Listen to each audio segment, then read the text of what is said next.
you have said. ಆಗ ನಾನು ಹೇಳ್ತೇನೆ, ಇಲ್ಲಿ ಒಬ್ಬೊಬ್ಬರ ಮೇಲೆ ದೇವ್ರ ಕಾಲಿಂಗ್ ಇದೆ. And today I say all of you have a calling from the Lord today. ಯಾವ ತರ ಕಾಲಿಂಗ್, ಡಿಫ್ರೆಂಟ್ ಕಾಲಿಂಗ್ ಇದೆ ನಿಮ್ಮ ಮೇಲೆ. And everyone has a different calling over your lives. ಆ ಒಂದು ಸೇವೆಯಲ್ಲಿ ಒಂದು ಕಾಲಿಂಗ್ ದೇವ್ರ ನಿಮ್ಮ ಮೇಲೆ ಇಡ್ತಾರೆ ಅಂದ್ರೆ ಆ ಕಾಲಿಂಗ್ ಇರೋದ್ರಿಂದ ನಿಮ್ಮನ್ನ ಇಲ್ಲಿ ಕರ್ಕೊಂಡು ಬಂದಿದ್ದಾರೆ. Because you have a calling over your life, today you are here in this church. ಆ ಕಾಲಿಂಗ್ ನಿಮ್ಮ ಮೇಲೆ ಇರೋದ್ರಿಂದಲೇ ದೇವರ ಆತ್ಮ ನಿಮ್ಮ ಮೇಲೆ ಪರವಶರಾಗಿದ್ದಾರೆ. Because you have that calling, the Lord is going to anoint you. ಆಗ ನಾನು ಹೇಳ್ತೇನೆ, ಆ ಕಾಲಿಂಗ್ ಏನು ಅಂತ ತಿಳ್ಕೊಬೇಕಂದ್ರೆ ನೀವು ರೆಗ್ಯುಲರ್ ಆಗಿ ದೇವ್ರ ಸೇವಕರ ಜೊತೆ ಹೊರನಾಡು ಬಂದ್ರೆ ಅದು ನಿಮಗೆ ಕನ್ಫರ್ಮ್ ಮಾಡಿ ಕೊಡ್ತಾರೆ ದೇವರು. So now the Lord has a calling over your life. So to know that calling, you should be regular to the church and honor him. ನೀವು ತಿಳ್ಕೊಬೋದು ಸೇವೆ ಅಂದ ತಕ್ಷಣ ಪ್ರಸಂಗ ಮಾಡೋದೇ ಸೇವೆ ಅಂತ ಹೇಳಿ, ಅದಲ್ಲ ಸೇವೆ. Don't think ministry is just about preaching. That it is not only about preaching. ಸೇವೆ ಮಾಡಕ್ ಮುಂಚೆ ಇಲ್ಲಿ ಬಂದು ಮೈಕೆಲ್ಲ ಸೆಟ್ ಮಾಡ್ತಾರಲ್ಲ, ಅದೊಂದು ಸೇವೆ. Before the ministry, the coming and setting up the mics and the minister, that is also a ministry. ಸೇವೆ ಮಾಡಕ್ ಮುಂಚೆ ಇಲ್ಲಿ ಬಂದು ಹಾಲಲ್ಲಿ ಚೇರ್ಗಳು ಹಾಕ್ತಾರಲ್ಲ, ಅದು ಒಂದು ಸೇವೆ. Before preaching, the volunteers will come and set all the chairs for all of you. That is also a ministry. ಆರಾಧನೆ ಆಗಕ್ ಮುಂಚೆ ಮೆಟ್ಲೆಲ್ಲ ತೊಳೆದು ಮಾಫ್ ಹಾಕಿ ಒರೆಸಿ ಎಲ್ಲ ಸೆಂಟ್ ಹೊಡೆದು ಸ್ಪ್ರೇ ಹೊಡೆದು ನಿಲ್ತಾರಲ್ಲ, ಅದು ಸೇವೆ. Before preaching, all the steps have been washed and mopped with everything. That is also a ministry. ಆರಾಧನೆ ಮುಗಿದ ಮೇಲೆ ಎಲ್ಲ ಜನಕ್ಕೆ ಊಟ ಹಂಚಬೇಕು, ಎಲ್ಲ ಕೂತ್ಕೊಂಡು ಊಟ ಬಡ್ಸಕ್ಕೆ ರೆಡಿ ಮಾಡಿ ಊಟ ಕೊಡ್ತಾರಲ್ಲ, ಅದು ಒಂದು ಸೇವೆ. After preaching, all of you are being served food. Cooking of that food and serving the food is also a ministry. ಅದಾದ್ಮೇಲೆ ಹೋಗಿ ರೋಡೆಲ್ಲ ಗುಡಿಸ್ತೀರಲ್ಲ, ಅದು ಒಂದು ಸೇವೆನೇ ರೀ. After the preaching, all of you will going to sweep the road. That is also a ministry. Everything is a ministry of God. Everything is a ministry of the Lord. ದೇವರ ಸೇವೆಯಲ್ಲಿ ಯಾವುದು ಮಾಡಿದ್ರೆ ಅದು ದೇವರ ಸೇವೆನೇ ಅದು. All the work of the Lord is also a ministry. ಅದಕ್ಕೆ ದೇವರ ರಾಜ್ಯಕ್ಕೆ ನಿಮ್ಮ ಕರೆದಾಗ, ದೇವರೇ ನಾನು ಏನು ಮಾಡ್ಬೇಕು ನಿನ್ನ ರಾಜ್ಯದಲ್ಲಿ ಅಂತ ಕೇಳಿ, ಖಂಡಿತ ದೇವರದು ಹೊರಪಡಿಸಿ ಕೊಡ್ತಾರೆ. ಯೋಸೇಫ್ಗೆ ಕಷ್ಟ ಇತ್ತು. Joseph had a lot of tough times. ಅವನಿಗೆ ಸೆರೆಮನೆಗಳಿತ್ತು. He was in the jail. ಅವನ ಮೇಲೆ ದರಿದ್ರ ಇತ್ತು. He had a lot of poverty. ಅವನ ಜೀವನದಲ್ಲಿ ಲೋನ್ಲಿನೆಸ್ ಇತ್ತು, ಒಂಟಿತನ ಇತ್ತು. He had loneliness in his life. ಆ ಸಮಯದಲ್ಲೆಲ್ಲ ಅವನು ದುಃಖ ಪಡ್ಲಿಲ್ಲ. But in spite of all that, he was not sad. ಆ ಸಮಯದಲ್ಲೆಲ್ಲ ಅವನು ದೇವರ ಕಾರ್ಯದಲ್ಲಿ ಉಸ್ತುಕತೆಯಿಂದ ಸೇವೆ ಮಾಡುವಂತ ಸೇವಕನಾಗಿದ್ದ. During all that difficult time, he only praised and honored the Lord. ಸೈತಾನ್ ಬಂದು ಪೋಕ್ ಮಾಡ್ತಾ ಇದ್ದ, ನೋಡ್ದಾ ನಿನ್ ದೇವ್ರೇನು ಕೊಟ್ಟಿಲ್ಲ, ನಿಮ್ಮ ಅಣ್ಣಂದ್ರಿನ್ನ ಮಾರ್ಬಿಟ್ರು, ನೋಡ್ದಾ ನೀನು ಊರು ಬಿಟ್ಟು ದೇಶ ಬಿಟ್ಟು ಪರದೇಶಿಯಾಗಿ ರೋಡಲ್ಲಿ ನಿಂತ್ಕೊಂಡಿದ್ಯಾ, ಕೇರಾ ಫುಟ್ಪಾತ್ ಆಗಿದೆ ಅಂತ ಸೈತಾನ್ ಬಂದು ಅವನ ಮೇಲೆ ಅಲಿಗೇಷನ್ ಮಾಡ್ತಾ ಇದ್ದ. Satan came and poked him. Oh, see, your brothers sold you. You are on the road. You are in poverty. You have nothing. See where the Lord has brought ನೋಡಿ, you. ಎಲ್ಲಾದ್ರೂ ಕೈ ಬಿಡಲ್ಪಟ್ಟಿದ್ಯಾ ನೀನು, ನಿನಗೆ ಏನು ಒಳ್ಳೇದಾಯ್ತು? What the Lord has done. Did you receive anything good from the Lord? ನಿನಗೆ ಏನಾದ್ರೂ ಒಳ್ಳೇದಾಗಿದ್ಯಾ ನಿನಗೆ? Did you receive anything good from the Lord? ನಿನ್ನ ಮುಂದೆ ಪಾಪಿಗಳು ದ್ರೋಹಿಗಳು ಚೆನ್ನಾಗಿದ್ದಾರೆ, ನೀನು ಮಾತ್ರ ಕೆಳಗೆ ಬಿದ್ದಿದ್ಯಾ ನೀನು. In front of you the sinners are rising up. Where are you? Look at yourself. ಒಂದು ಪಾಪಿಯವರ ಮನೆಯಲ್ಲಿ ಕೂತ್ಕೊಂಡು ಒಬ್ಬ ಗುಲಾಮನಾಗಿದ್ಯಾ ನೀನು ಅಂತ ಹೇಳಿದ್ರು. You are sitting in the house of a sinner and being a slave. ಆದ್ರೆ ದೇವರ ವಾಕ್ಯ ಹೇಳುತ್ತೆ, ದೇವರು ಯೋಸೇಫನ ನಿಮಿತ್ತ ಪೋಟಿಫೋರನ ಮನೆಯನ್ನು ಆಶೀರ್ವಾದ ಮಾಡಿದ. Because the Lord was with Joseph, the Potiphar was blessed.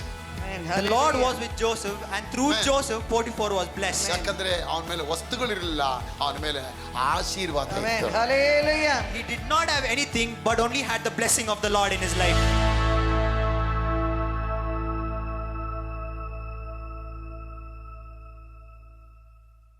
ದೇವರ ವಾಕ್ಯ ಹೇಳುತ್ತೆ, ನನ್ನನ್ನು ಸನ್ಮಾನ ಮಾಡೋರನ್ನು ನಾನು ಸನ್ಮಾನ ಮಾಡುತ್ತೇನೆ. The word says, those who honor me, I will honor them. ದೇವರನ್ನ ನಾವು ಯಾವಾಗ ಸನ್ಮಾನ ಮಾಡಕ್ಕೆ ಮುಂದೆ ಬರ್ತೀವಿ, ದೇವರ ಆಶೀರ್ವಾದ ನಮಗೆ ಮುಂದಾಗಿ ಬರುತ್ತೆ. When we come forward to honor the Lord, the blessing of the Lord will reach you. ಆಗ ಸನ್ಮಾನ ಮಾಡೋದು ದೇವರು ನಮಗೆ ಕೊಟ್ಟಂತ ಒಂದು ದೊಡ್ಡ ವರವಾಗಿದೆ.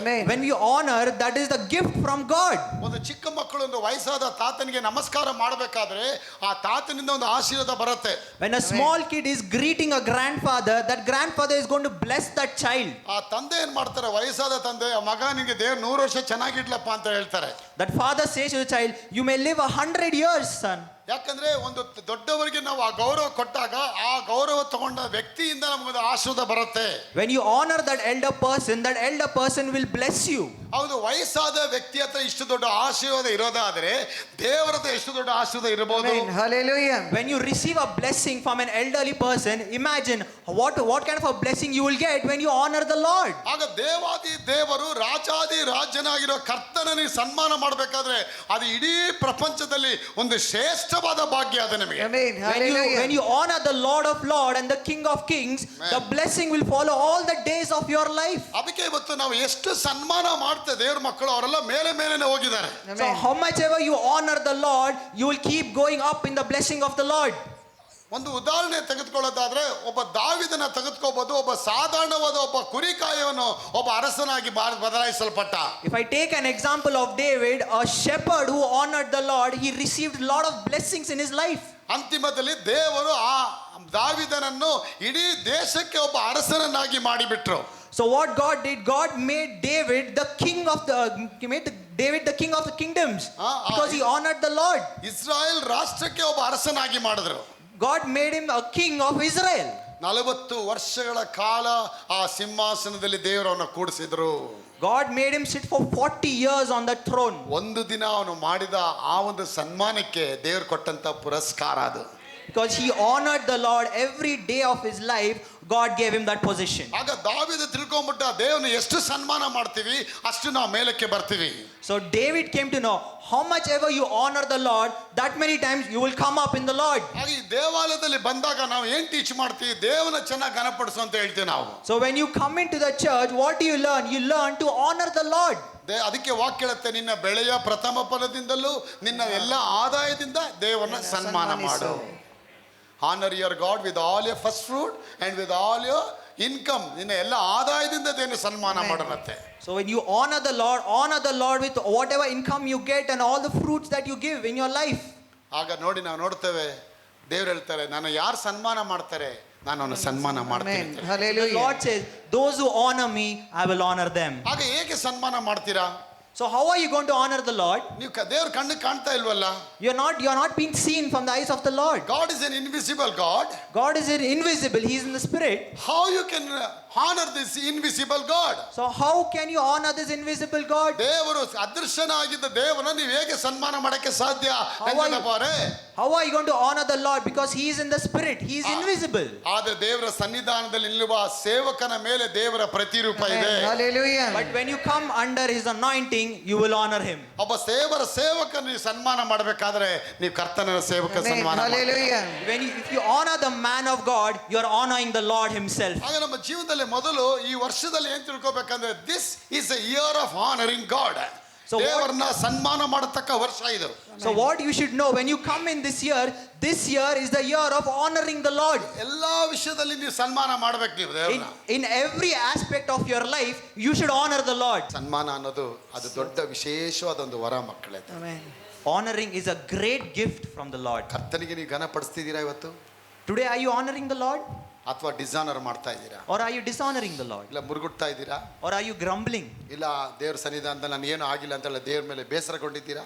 Or are you grumbling because God has not done anything in your life? ನನ್ನ ಲೈಫಲ್ಲಿ ಅದು ಆಗಲಿಲ್ಲ, ಇದಾಗಲಿಲ್ಲ, ನನಗೆ ನಾನು ಪ್ರೇರಣೆ ಮಾಡಕ್ಕೆ ಹೋಗಲ್ಲ, ಆ ರೀತಿಯಾದ ಒಂದು ತೀರ್ಮಾನಕ್ಕೆ ಬಂದ್ಬಿಟ್ರಾ?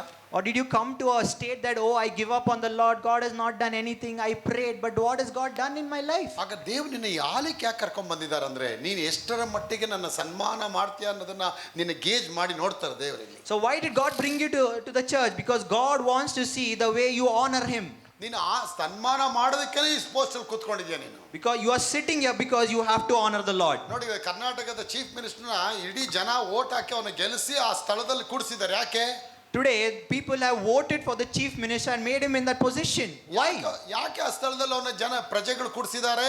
Why did the public vote for him and give him that position? ಇಡೀ ಕರ್ನಾಟಕ ಜನತೆ ಓಟ್ ಹಾಕಿ ಯಾರಿಗೆ ಯಾವುದಕ್ಕೋಸ್ಕರ ಮಣಿಯವರೇ ಆ ಪೋಸ್ಟರ್ ಅನ್ನು ಕೂಡಿಸಿದ್ದಾರೆ? Why did the people of Karnataka vote for him and give him that position? Because they are expecting many things out of him body. ಅವನ ಕೈಯಿಂದ ದೊಡ್ಡ ದೊಡ್ಡ ಕಾರ್ಯ ಆಗ್ಬೇಕಂತ ಜನ ಎದುರು ನೋಡ್ತಾ ಇದ್ದಾರೆ. Because they voted for him because they are expecting a lot of things from him.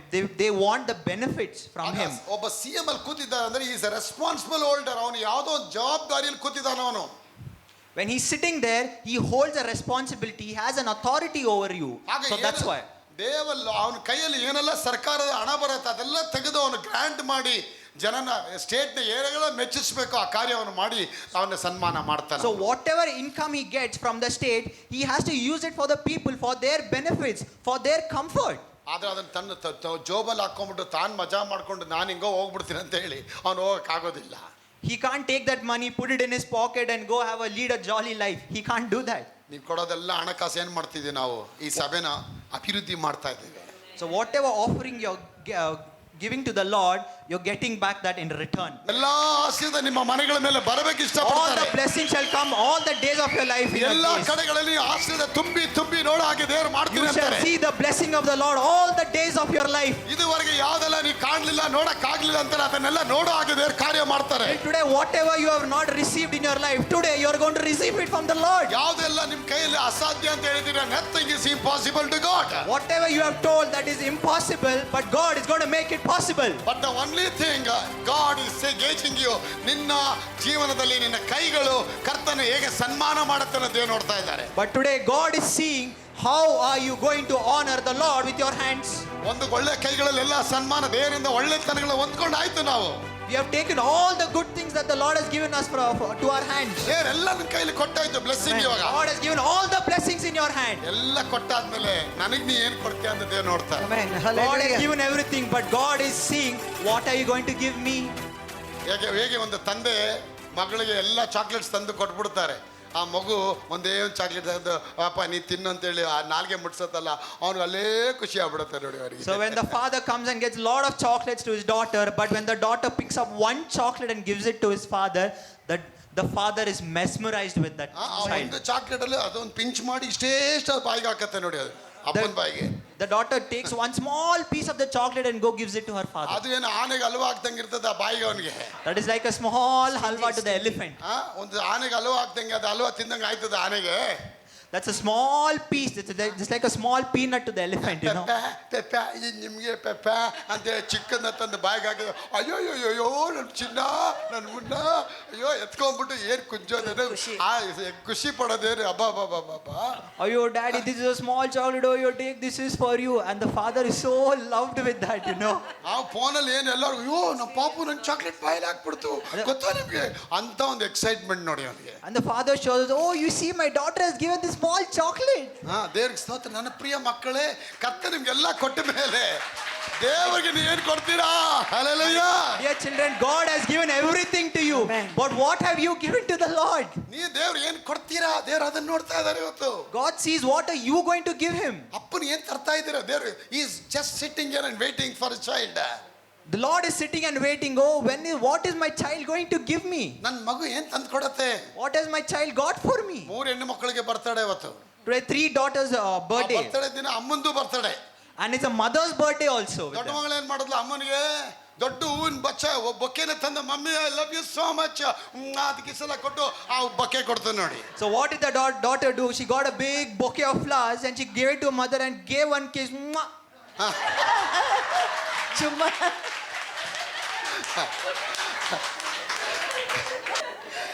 ಎರಡೇ ಮಗಳು ಏನ್ ಮಾಡಿದ್ಲು ಅಮ್ಮನಿಗೆ ಒಳ್ಳೆ ಸೀರೆ ಕೊಟ್ಟು ಮಮ್ಮಿ ಇದು ಸೀರೆ ನಿನಗೆ ನೀ ಜಾಸ್ ಆಗಿರ್ಬೇಕು ಮಮ್ಮಿ ಎಲ್ಲ ಕಡೆ ಗ್ರ್ಯಾಂಡ್ ಆಗಿ ಹೋಗಿ ಬರಬೇಕು ಇದು ನನ್ನ ತೋಫಾ ನನ್ನ ಕೊಡುಗೆ ಅಂತ ಹೇಳಿ ಕೊಟ್ಲು. What did the second daughter do? She went and got a sari for her mother and she told her mother, Mom, you have to wear this sari. You are going to look perfect.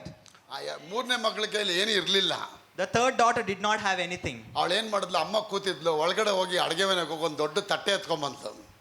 So what she went to the kitchen. She got one big plate for her ಆ ದೊಡ್ಡ mother. ತಟ್ಟೆ ತಂದು ಅಮ್ಮ ಕೂತಿರೋ ತರ ತಂದು ಆ ತಟ್ಟೆನ ಇಟ್ಬಿಟ್ಲು. So she came and kept the plate where her mother was ಆ sitting. ತಟ್ಟೆ ಇಟ್ಬಿಟ್ಟು ಆ ತಟ್ಟೆ ಒಳಗೆ ಅವಳು ಕುತ್ಕೊಂಡ್ಲು.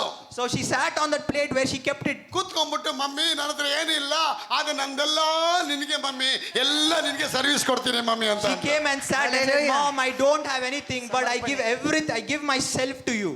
ಅದು ದೇವರಿಗೆ ಬೇಕಾಗಿದೆ. That is what the Lord is waiting from all. ಇವತ್ತು ನಮ್ಮ ಗ್ರೇಸ್ ಮಿನಿಸ್ಟ್ರಿ ದೇವರು ತಟ್ಟೆ ಒಳಗೆ ಕುತ್ಕೊಳ್ಳೋ ವ್ಯಕ್ತಿ ಬೇಕೇ ವಿನ ತಟ್ಟೆನೇ ಕತ್ಕೊಂಡು ಹೋಗೋ ವ್ಯಕ್ತಿ ಬೇಕಾಗಿಲ್ಲ. God is awaiting. God wants children who's going to sit on the plate, not take away the plate and run off from ತಟ್ಟೆ here. ಹತ್ಕೊಂಡು ಓಡೋಗೋ ಜನಗಳು ಆಗ್ಬಾರ್ದು ಇಲ್ಲಿ.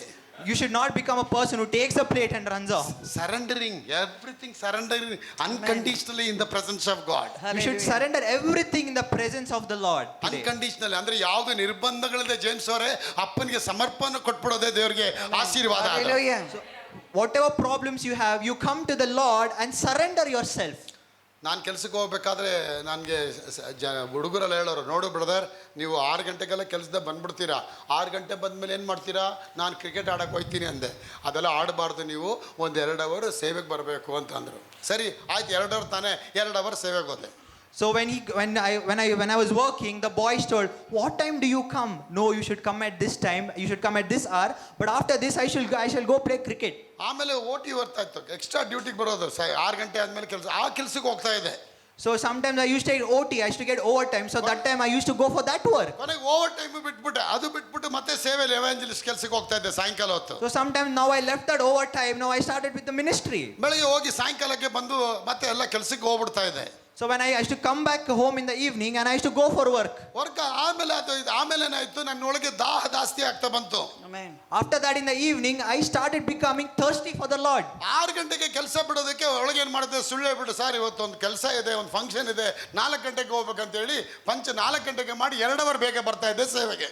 So when I have to get off work early, I used to get off at 6 o'clock, but I used to go to the sir and tell, I used to give some reason and tell, "No sir, I have to go, please leave me at 4 o'clock." ಯಾಕೆ ಸೇವೆ ಮೇಲೆ ಆಸಕ್ತಿ ಬಂದ್ಬಿಡ್ತು. ಆಮೇಲೆ 2 ದಿನ 3 ದಿನ ಅಲ್ಲಿ ಇಲ್ಲಿ ಎವಾಂಜಲ್ ಸೇವೆಗೆ ಬೇರೆ ಬೇರೆ ಊರುಗಳಿಗೆ ಹೋಗೋರು. Because I became thirsty for the Lord and I wanted to do the ministry and I used to go to far off places to do the Lord's ministry. ಆಮೇಲೆ ಏನು ಮಾಡಿದೆ, ಆಫೀಸಲ್ಲಿ ಹೋಗಿ ಮೆಡಿಕಲ್ ಲೀವ್ ಹಾಕೋದು. 15 ದಿನ ಮೆಡಿಕಲ್ ಲೀವು, 2 ದಿನ casual leave, 3 ದಿನ ಮತ್ತೆ ಸರಿ ಇಲ್ಲ, ಆಂಟಿ ಬರೀ ಸುಳ್ಳುಗಳು ಹೇಳಿ ಲೀವ್ಗಳು ಹಾಕಕ್ಕೆ ಸ್ಟಾರ್ಟ್ ಮಾಡಿದೆ. So sometimes or next time what I started to do, I started to go and give leave letters, 15 days leave, medical leave, no my aunt is sick, my mother is sick. I started giving leaves like that. ಪೊಯ್ಯಿಕೆ ಮೇಲೆ ಪೊಯ್ಯಿ, ಸುಳ್ಳಿನ ಮೇಲೆ ಸುಳ್ಳು. So I started lying and lying over and over. Phone ಮನೆ ಕೇಳೋನು, ಅಲ್ಲ ನಿನಗೆ ಎಷ್ಟು ಹಚ್ಚಿಗಳವ್ರೆ ನಿನಗೆ? So they used to call me as, "How many aunties you have?" ಎಷ್ಟು ಚಿತ್ತಿಯವ್ರೆ ನಿನಗೆ? Every time you tell me that aunt is sick, this atte is sick, that ajji is sick. Why? How many ajjis and aunts you have, man? ಒಂದಿನ ಕೇಳೇ ಬಿಟ್ಟು, ನಿಮ್ಮ ಅಪ್ಪ ಎಷ್ಟು ಜನ ಮದುವೆ ಆಗೋರೆ ಅಂತ ಹೇಳಿ. So one day he finally asked, how many marriages did your dad have? ಆಮೇಲೆ ಅಯ್ಯೋ ಯಾಕೋ ಎಕ್ಸ್ಟ್ರೀಮ್ ಆಗೋಯ್ತು ಅಂದ್ಬಿಟ್ಟು ಲೀವ್ ಎಲ್ಲ ಕಟ್ ಮಾಡ್ಬಿಟ್ಟು ಸುಮ್ಮನೆ ಆಗಿ ಮತ್ತೆ ಕೆಲಸಕ್ಕೆ ಹೋಗಿ ಸ್ಟಾರ್ಟ್ ಮಾಡಿದೆ. So that manager got very angry, so he cut all his leaves. ಆದ್ರೆ ಮನಸ್ಸು ತಡಿಲಿಲ್ಲ ನೋಡಿ ನನಗೆ. But my heart didn't stop. ಆ ಬೆಂಕಿ ನನ್ನೊಳಗೆ ಹತ್ಕೊಳ್ತಾ ಬಂತು ನೋಡಿ.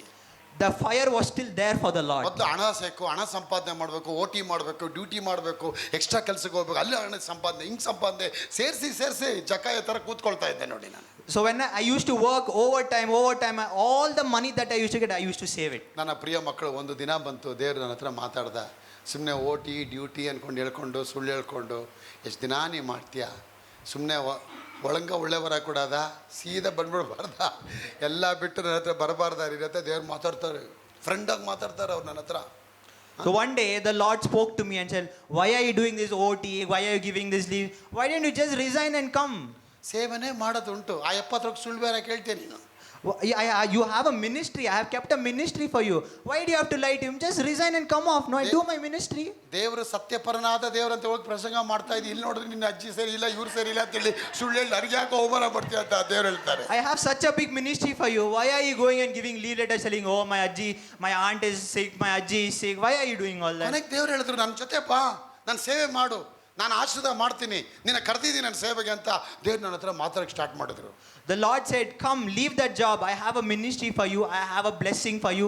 I have a calling over your life." 1996 ಜನವರಿಲಿ complete ಆಗಿ ನನ್ನ ಕೆಲಸಕ್ಕೆ ರಾಜೀನಾಮೆ ಮಾಡಿದೆ ನಾನು. So in 1996 January, I completely surrendered myself to the Lord's ಇವತ್ತು ministry. 30 ವರ್ಷಗಳಾಗೋಯ್ತು ಕೆಲಸ ಬಿಟ್ಟು ನಾನು. Now it's been 30 years I resigned from my job. ಹೇಗೆ ಆ ಹುಡುಗಿ ತಟ್ಟೆ ಇಟ್ಬಿಟ್ಟು ತಟ್ಟೆ ಒಳಗಡೆ ಬಂದು ಕೂತ್ಕೊಂಡ್ಬಿಟ್ಲು. ನಾನು, ದಿವ್ಯಾ ಅವರೇ, ಅಪ್ಪ ನಾನು ನಿನ್ನ ಸನ್ಮಾನ ಮಾಡಕ್ಕೆ ಬಂದಿದ್ದೀನಿ, ನಿನ್ನ ಪಾದದಲ್ಲಿ ಇಟ್ಟಿದ್ದೀನಿ, ಒಂದು ನಿನ್ನ ತಲೆ ಮೇಲೆ ಕಾಲಿಡು, ಇಲ್ಲ ಅಂದರೆ ನಾನು ಎಲ್ಲ ತೊಗೊಂಡು ಸೇವೆನ ಮಾಡಿಸು, ಒಟ್ಟಲ್ಲಿ ನಾನು ನಿನ್ನ ಪಾದದಲ್ಲೇ ಇರ್ತೀನಿ ಅಂದ್ಬಿಟ್ಟೆ. The way the daughter came and sat in that on the plate, the same way I came to the Lord and sat on that plate and said, "Lord, I am all yours. I will do your ministry. I will do everything what you have said." ಆಗ ನಾನು ಹೇಳ್ತೇನೆ, ಇಲ್ಲಿ ಒಬ್ಬೊಬ್ಬರ ಮೇಲೆ ದೇವ್ರ calling ಇದೆ. And today I say, all of you have a calling from the Lord today. ಯಾವ ತರ ಕಾಲಿಂಗ್, ಡಿಫ್ರೆಂಟ್ ಕಾಲಿಂಗ್ ಇದೆ ನಿಮ್ಮ ಮೇಲೆ. And everyone has a different calling over your lives. ಆ ಒಂದು ಸೇವೆಯಲ್ಲಿ ಒಂದು ಕಾಲಿಂಗ್ ದೇವ್ರ ನಿಮ್ಮ ಮೇಲೆ ಇಡ್ತಾನೆ ಅಂದ್ರೆ ಆ ಕಾಲಿಂಗ್ ಇರೋದ್ರಿಂದ ನಿಮ್ಮನ್ನ ಇಲ್ಲಿ ಕರ್ಕೊಂಡು ಬಂದಿದ್ದಾರೆ. Amen. Hallelujah. You have a calling over your life. Today you are here in this church.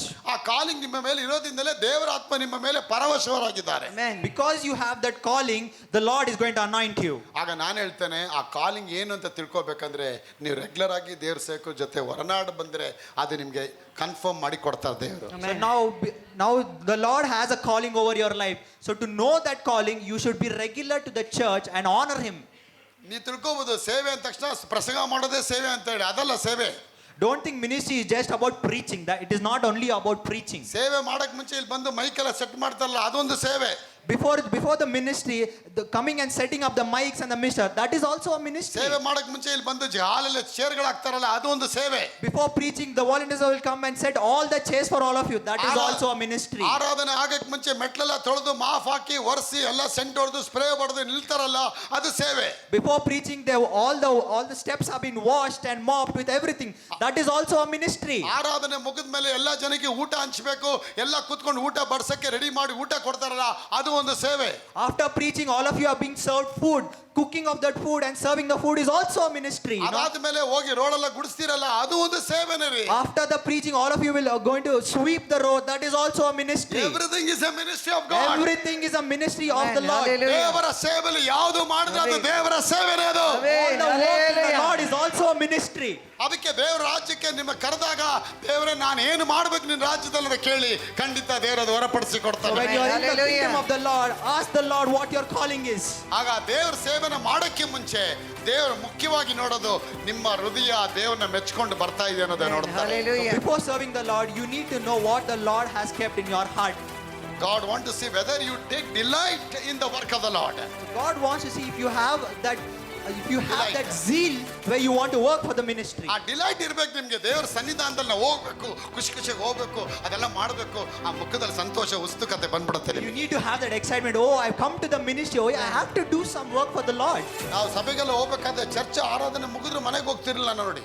After my ministry, I never used to go back home. I used to stay here. ಬೆಳಗ್ಗೆ 6 ಗಂಟೆಗೆ ಮನೆ ಬಿಟ್ರೆ ಮಧ್ಯರಾತ್ರಿ 12 ಗಂಟೆಗೆ ಮನೆಗೆ ಹೋಗ್ತಾ ಇದ್ದೆ ನಾನು. The morning, if I leave home at 6 o'clock, I used to go back home only midnight, 12 o'clock. 12 o'clock ಅಥವಾ 1 o'clock ಆಗೋದು ನೋಡಿ. Sometimes I used to go home at 1 o'clock in the morning. ನಾನು ಹೋಗ್ಬೇಕಾದ್ರೆ ನಾಯಿಗಳೆಲ್ಲ ವೆಯ್ಟ್ ಆಗಿರೋದು ನೋಡಿ, ಬೊಗಳಕ್ಕೆ ನೋಡಿ. So sometime when I used to go home, the dogs will be waiting for me to bark. 2-3 ಕಲ್ಲು ಕೋಲ ಎತ್ಕೊಂಡು ಹೋಗ್ಬೇಕು ನಾನು ನೋಡಿ ಅಲ್ಲಿ.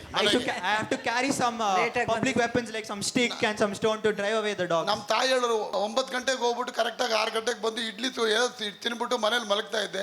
ಅದಕ್ಕಿಂತ ಗನಂದಾರಿ ಕೆಲಸ ಏನೋ ಮಾಡ್ತೀನಿ ನೀನು ಅಂತ ಅಮ್ಮ ಕೇಳ್ತಾ ಇದ್ರು ನೋಡಿ. My mother used to ask me, you used to go at 9 o'clock, come back at 6 o'clock and ask some idli and sleep now. Now what are you doing? Why are you going so early and coming back so late in the night? ಯಾರಪ್ಪ ಅವನು, ಯಾವನು ಈಗ ಕೆಲಸ ಕೊಡ್ತಿರೋದು ಅವನು? ನಮ್ಮ ತಾಯಿ ಯಾರೋ ಕಂಪ್ನಿಗೆ ಹೋಗ್ತೀರೋ ಅವ್ರು ತಿಳ್ಕೊಂಬಿಟ್ಟು ನೋಡಿ. Who is that man who's giving you so much of work? My mom thought at some company I'm going. ಕೆಲಸ ಬಿಟ್ಬಿಟ್ಟು 1 ವರ್ಷ ಅಮ್ಮನಿಗೆ ಬೇರೆ ಬುರಿ ಬಿಟ್ಟಿದ್ದೀನಿ. ಅಮ್ಮ ಎಲ್ಲ ಕೆಲಸಕ್ಕೆ ಹೋಗ್ತಾ ಇದ್ದೀನಿ, ಅವ್ರ ಜೊತೆ ಹೋಗ್ತಾ ಇದ್ದೀನಿ ಅಂತ ಹೇಳಿ. So it was 1 year when I resigned my job, but I've been lying to my mother that I'm going to do that work, going to do this work. ಕೇಳಿದ್ರೆ ಬೇಜಾರಾಗ್ಬಿಡ್ತಾರೆ, ಕೆಲಸಕ್ಕೆ ಹೋಗಲ್ಲ ಮಗ ಅಂತ ಹೇಳಿ. ಏನ್ ಮಾಡೋದು? If I tell her, she will be sad that I'm not working. ಕೊನೆಗೆ ಒಂದಿನ ನ್ಯೂಸ್ ಲೀಕ್ ಆಗ್ಬಿಡ್ತು. But one day the news got leaked in my house that I resigned. ಯಾರೋ ಅಮ್ಮ ಮಾರ್ಕೆಟ್ ಅಲ್ಲಿ ನನ್ನ ನೋಡ್ಬಿಟ್ಲು. So some auntie saw me in the market. ಯಾರೋ market ಅಲ್ಲಿ ಎತ್ಕೊಂಡು ಸುವಾರ್ತೆ ಹೇಳ್ತಾ ಇದ್ದೀನಿ, ಅಮ್ಮ ಹಿಂಗೆಲ್ಲ ನಂಬಬೇಕು ಅದೆಲ್ಲ ಅನ್ಬೇಕಾದ್ರೆ ಟ್ರಾಕ್ಸ್ ಎಲ್ಲ ಕೊಡ್ತಾ ಇದ್ದೀನಿ. Some auntie saw me in the market. She saw me preaching the gospel to someone and came and told my mother with all some fittings and extra fittings in that. ಅಮ್ಮ ಹೇಳ್ದು, ಇಷ್ಟು ದಿನ ಕೆಲಸ ಅಂತ ಹೇಳ್ತಿದ್ದಲ್ಲ, ಏನ್ ಕೆಲಸ ಮಾಡ್ತಿದ್ದಿ ಕರೆಕ್ಟಾಗಿ ಹೇಳೋ. ಇದನ್ನ ಮಾಡೋದು ಯಾವ್ದೋ ಆಂಟಿಗಳ ಜೊತೆ ನಿಂತ್ಕೊಂಡು ಮಾತಾಡ್ತಿದ್ದೆ.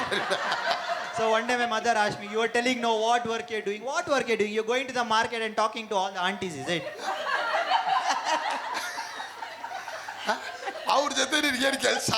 ನಮ್ಮ ತಾಯಿ, what work you have with that aunties? Tell me. ಮಗ ಎಲ್ಲ ಮಾತಾಡ್ತಾ ಇದ್ದೇನೆ, ಇದು ಸರಿನಾ ಅಂತ ಆಮೇಲೆ ಪಂಚಾಯ್ತಿ ನಮ್ಮ ಮನೆ ಮುಂದೆ. So that lady came to my mother and tell, what work your son has with those aunties? You tell me, is that right?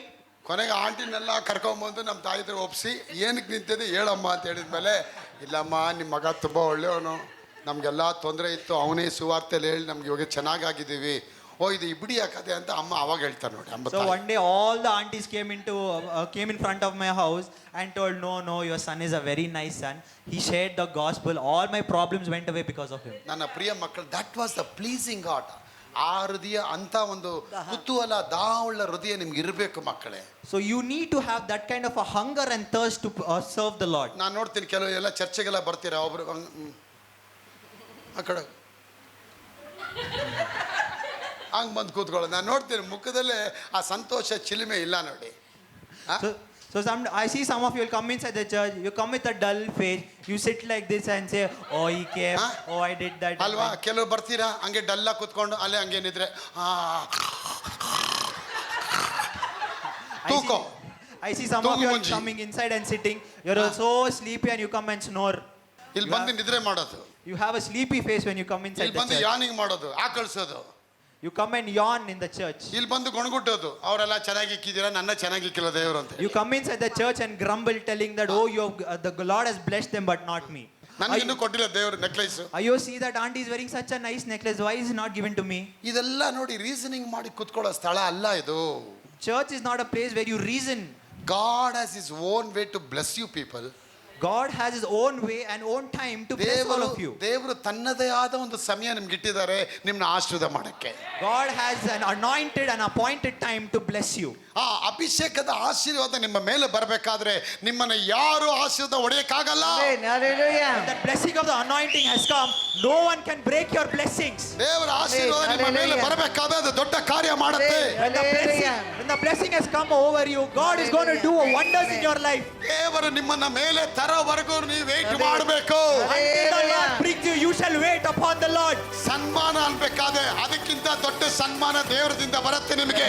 You honor the Lord, you will receive a big honor from the Lord. ನಾನು ಸನ್ಮಾನ ಮಾಡಕ್ಕೆ ಒಂದೊಂದು ಹಳ್ಳಿಯಿಂದ ಹೋಗ್ಬೇಕಾದ್ರೆ ಜನ ಕೇಳೋರು, ಏನಯ್ಯ ನೀನು ಹಿಂಗೆ ಇದೆಯಾ, ಬಟ್ಟೆ ಹರಿದೋಗಿದೆ, ಬೈಬಲ್ ಸರಿ ಇಲ್ಲ, ತಲೆಗೆ ಎಣ್ಣೆ ಇಲ್ಲ, ಏನಯ್ಯ ಸೇವೆ ಮಾಡ್ತೆ ಅನ್ನೋರು. When I used to go from village to honor the Lord, people used to ask me, oh, your Bible is torn, your pant is torn, how are you going to minister to the Lord?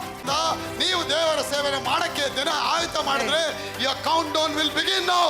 ಜೀವನದ ಒಂದೊಂದು ಎಣಿಕೆಯ ದಿನಗಳು ಆರಂಭ ಆಗತ್ತೆ. Every second of your life, the blessings are going to start. ಯೋಸೇಫ್ಗೆ ಕಷ್ಟ ಇತ್ತು, Joseph had a lot of tough times. ಅವನಿಗೆ ಸೆರೆಮನೆಗಳಿತ್ತು, He was in the jail. ಅವನ ಮೇಲೆ ದರಿದ್ರ ಇತ್ತು, He had a lot of poverty, poverty. ಅವನ ಜೀವನದಲ್ಲಿ ಲೋನ್ಲಿನೆಸ್ ಇತ್ತು, ಒಂಟಿತನ ಇತ್ತು. He had loneliness in his life. ಆ ಸಮಯದಲ್ಲೆಲ್ಲ ಅವನು ದುಃಖ ಪಡ್ಲಿಲ್ಲ. But in spite of all that, he was not sad. ಆ ಸಮಯದಲ್ಲೆಲ್ಲ ಅವನು ದೇವರ ಕಾರ್ಯದಲ್ಲಿ ಉಸ್ತುಕತೆಯಿಂದ ಸೇವೆ ಮಾಡುವಂತ ಸೇವಕನಾಗಿದ್ದ. During all that difficult time, he only praised and honored the Lord. ಸೈತಾನ್ ಬಂದು ಪೋಕ್ ಮಾಡ್ತಾ ಇದ್ದ, ನೋಡ್ದಾ ನಿನ್ ದೇವ್ರೇನು ಕೊಟ್ಟಿಲ್ಲ, ನಿಮ್ಮ ಅಣ್ಣಂದ್ರಿನ್ನ ಮಾರ್ಬಿಟ್ರು, ನೋಡ್ದಾ ನೀನು ಊರು ಬಿಟ್ಟು ದೇಶ ಬಿಟ್ಟು ಪರದೇಶಿಯಾಗಿ ರೋಡಲ್ಲಿ ನಿಂತ್ಕೊಂಡಿದ್ಯಾ, ಕೇರಾ ಫುಟ್ಪಾತ್ ಆಗಿದೆ ಅಂತ ಸೈತಾನ್ ಬಂದು ಅವನ ಮೇಲೆ ಅಲಿಗೇಷನ್ ಮಾಡ್ತಾ ಇದ್ದ. Satan came and poked him. Oh, see, your brothers sold you. You are on the road. You are in poverty. You have nothing. See where the Lord has brought ನೋಡಿ you. ಎಲ್ಲಾದ್ರೂ ಕೈ ಬಿಡಲ್ಪಟ್ಟಿದ್ಯಾ ನೀನು, ನಿನಗೆ ಏನು ಒಳ್ಳೇದಾಯ್ತು? What the Lord has done. Did you receive anything good from the Lord? ನಿನಗೆ ಏನಾದ್ರೂ ಒಳ್ಳೇದಾಗಿದ್ಯಾ ನಿನಗೆ? Did you receive anything good from the Lord? ನಿನ್ನ ಮುಂದೆನೆ ಪಾಪಿಗಳು ದ್ರೋಹಿಗಳು ಚೆನ್ನಾಗಿದ್ದಾರೆ, ನೀನು ಮಾತ್ರ ಕೆಳಗೆ ಬಿದ್ದಿದ್ಯಾ ನೀನು. In front of you, the sinners are rising up. Where are you? Look at yourself. ಒಂದು ಪಾಪಿಯವರು ಮನೇಲಿ ಕೂತ್ಕೊಂಡು ಒಬ್ಬ ಗುಲಾಮರಾಗಿದ್ಯಾ ನೀನು ಅಂತ You ಹೇಳಿದ್ರು. are sitting in the house of a sinner and being a slave. ಆದ್ರೆ ದೇವರು ವಾಕ್ಯ ಹೇಳುತ್ತೆ, ದೇವರು ಯೋಸೇಫನ ನಿಮಿತ್ತ ಪೋಟಿಫೋರನ ಮನೆಯನ್ನು ಆಶೀರ್ವಾದ ಮಾಡಿ. Because the Lord was with Joseph, the 44 was blessed. The Lord was with Joseph, and through Joseph, Potiphar was blessed. ಯಾಕಂದ್ರೆ ಅವನ ಮೇಲೆ ವಸ್ತುಗಳಿರಲಿಲ್ಲ, ಅವನ ಮೇಲೆ ಆಶೀರ್ವಾದ ಇತ್ತು. He did not have anything, but only had the blessing of the Lord in his life. ನಾನು ಹೇಳ್ತೇನೆ, ನಾನು ಯಾವ ದೇಶದಲ್ಲಿ ಯಾವ ಪ್ರಧಾನ ಮಂತ್ರಿ ಆಗಲಿ, ಚಕ್ರವರ್ತಿ ಆಗಲಿ, ಎಂಪರರ್ ಆಗಲಿ, ಏನೂ ಕೊಡದೇ ಇರುವಂತ ವಸ್ತು ನನ್ನ ತಂದೆ ದೇವರು ಅವ್ರು ಕೊಡ್ತಾ ಇದ್ದಾರೆ. Whosoever may come, let it be the king or the president, I have something from the Lord to give it to them. Joseph was broken, ಅವನು ಒಡೆಯಲ್ಪಟ್ಟ, ಕಣ್ಣೀರಿಡಲ್ಪಟ್ಟ. Joseph was broken. He was in tears. ಅವನು ದುಃಖದಲ್ಲಿ ಇಡಲ್ಪಟ್ಟ. He was in sadness. ಯೋಚನೆ ಮಾಡಿ, ಒಂದು ಅಣ್ಣಂದ್ರೆ ಸೇರಿ ಒಬ್ಬ ವ್ಯಕ್ತಿನ ಹಳೆ ಬಕ್ಕಿಟ್ಟು ಹಳೆ ಡ್ರಮ್ನ ಮಾರಂಗೆ ಗುಜ್ರಿಗೆ ಮಾರಂಗೆ ಇವನ ಮಾರ್ತಾರಂದ್ರೆ ಅವನ life ಹೇಗಿದ್ದಿರ್ಬೋದ್ರಿ? You imagine if someone comes and sells you, Joseph's brothers came and sold him for 30 shekels. Imagine his state. Example, ನಾನು ಕಿರಣ್ನ ಕರ್ಕೊಂಡೋಗಿ ಕಲಾಸಿಪಾಳ್ಯಂಗೆ ಹೋಗ್ಬಿಟ್ಟು ₹500 ಒಂದು ಬಾರಿ, ₹500 2 ಬಾರಿ, ₹500 3 ಬಾರಿ, ₹500 1 ರೂಪಾಯಿ ಅವನ್ನ ಮಾರ್ಬಿಟ್ರೆ ಅವನು ಹೆಂಗಿರ್ತಾನೆ ಲೈಫಲ್ಲಿ? ಹೇಗಿದ್ದಿರ್ಬೋದು ಅವನ ಲೈಫಲ್ಲಿ? Imagine how his life was. ಅವನ್ನೇ ಮಾರ್ಬೇಕಾದ್ರೆ While ಗಾಡಿ selling him. ಮಾರಿರ್ಬೋದು, ವಸ್ತು ಮಾರಿರ್ಬೋದು, ಮನೆ ಮಾರಿರ್ಬೋದು, ಅದು ವ್ಯಕ್ತಿನೇ ಮಾರ್ಬೇಕಾದ್ರೆ. Imagine selling your house or your car or anything that is there. But imagine selling your brother. How would it feel? ಯಾರನ್ನ ಇಲ್ಲಿ ನಿಮ್ಮನ್ನ ಮಾರಿದಾರ ಅನಿತಾ ಅವರೇ? Has someone sold you? Shivajinagar ಮಾರ್ಕೆಟಲ್ಲಿ ತಗೊಂಡೋಗಿ, Did someone take you to Shivaji Nagar market and sell you ಇಲ್ಲ for a resale price? ಮಾರ್ಕೆಟಲ್ಲೋ Johnson ಮಾರ್ಕೆಟಲ್ಲಿ ತಗೊಂಡೋಗ್ಬಿಟ್ಟು Or did someone take you to Russell Market or Johnson Market and put a price on you and tell you are sold? ಮುತ್ತು ಅವ್ರಿಗೆ ಹಣೆ ಮೇಲೆ 500 ರೂಪಾಯಿ ಮಾರಲ್ಪಟ್ಟ piece ಅಂತ ಇಟ್ಟಿದ್ದಾರೆ ನಿಮ್ಮನ್ನ. Is there a 500 rupees written on Brother Muthu's head and tell, oh, he's sold for 500 rupees? ನಾವು ಆ ಒಂದು ಲೆವೆಲ್ಗೆ ಇಳಿಯಲ್ಪಡಲಿಲ್ಲ ಮುನ್ನಿಂದ ಅವರೇ. ನಾವು ಆ ಲೆವೆಲ್ಗೆ ಇನ್ನೂ ಇಳಿಲಿಲ್ಲ. God has not brought us to that level. ನಿನ್ನ ಹಿಂಸೆ ಎಷ್ಟು ದೊಡ್ಡದಾಗಿರುತ್ತೆ, ನಿನ್ನ ಆಶೀರ್ವಾದ ಅಷ್ಟೇ ಭಯಂಕರ. Amen. Hallelujah. How big is your difficulty? That big your blessing is going to be on your life. ಶತ್ರುಗಳ ಮುಂದೆ ನಿನಗೆ ದೇವರ ಔತಣ ಸಿದ್ಧ ಮಾಡ್ತೀನಿ ಅಂತಾರೆ. Amen. Hallelujah. In front of the sinners, God is going to lift you up. Amen. ಶತ್ರುಗಳ ಮುಂದೆ before the presence of your enemies god will prepare A table. Hallelujah. Before your enemies, God is going to prepare a table and lift you up with blessings. ದೇವರು ನಿನ್ನ ಆಶೀರ್ವಾದ ಮಾಡೋದಕ್ಕಾಗಿ ಕರೆದಿದ್ದಾರೆ. God has called you here to bless you. ಆಗ ನಾನು ಹೇಳ್ತೇನೆ, ನಿನ್ನ ಶತ್ರುಗಳು ಎಷ್ಟು ದೊಡ್ಡವರಾಗ್ತಾರೆ, ನಿನ್ನ ಟೇಬಲ್ ಕೂಡ ಅಷ್ಟೇ ದೊಡ್ಡದಾಗ್ತಾ ಹೋಗುತ್ತೆ. How big your enemy is, that big of a table God is going to prepare for you. More enemies increase, the wider the table will going to become for your life. Bigger the enemies and wider the table that God is going to prepare for ಶತ್ರು you. ಜಾಸ್ತಿ ಆದಷ್ಟು table ದೊಡ್ಡದಾಗ್ತಾ ಹೋಗುತ್ತೆ. The enemies are going to grow in number. The table is also going to grow in the